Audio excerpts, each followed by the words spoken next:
झेप मराठी, आरसा महाराष्ट्राचा। धुळे महापालिकेसाठी राहणार 19 प्रभाग, 17 प्रभागातून प्रत्येकी 4 तर 2 प्रभागातून 3 सदस्य। मतदार वाढणार, मात्र नगरसेवक तेवढेच।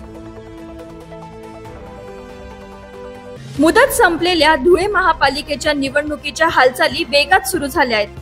प्रभाग रचना करण्याचे आदेश राज्याच्या नगर रचना विभागाने दिले आहेत, मात्र ड वर्ग असलेल्या धुळे महापालिकेच्या प्रभाग संख्येत कोणतीही वाढ होणार नसून 2019 प्रमाणेच 19 प्रभाग राहणार आहेत। यातील 17 प्रभागांमध्ये प्रत्येकी 4 तर 2 प्रभागांमध्ये प्रत्येकी 3 सदस्य निवडून जातील। त्यामुळे महापालिकेत यावेळी 74 नगरसेवक निवडून जाणार आहेत। नगरसेवकांची संख्या वाढली नसली तरी मतदार संख्या मात्र वाढलेली आहे। गेल्या वेळी झालेल्या प्रभाग रचनेचा फायदा घेत भाजपाने 52 जागांवर विजय मिळवून महापालिकेत एक हाती सत्ता मिळवली।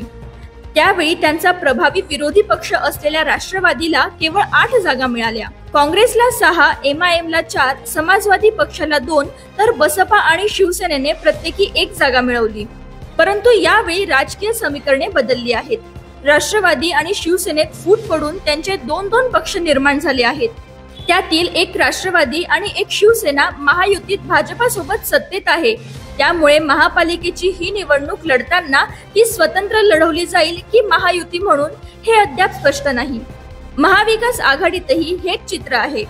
परिणामी आज जरी प्रत्येकाने निवडणूक लढवण्याची तयारी चालवली असली तरी 74 पैकी किती जागा लढवायच्या याचे अनुमान राजकीय पक्ष बांधताना दिसत आहेत। अशाच वेगळ्या आणि ताज्या बातम्यांसाठी पाहत रहा झेप मराठी, आरसा महाराष्ट्राचा।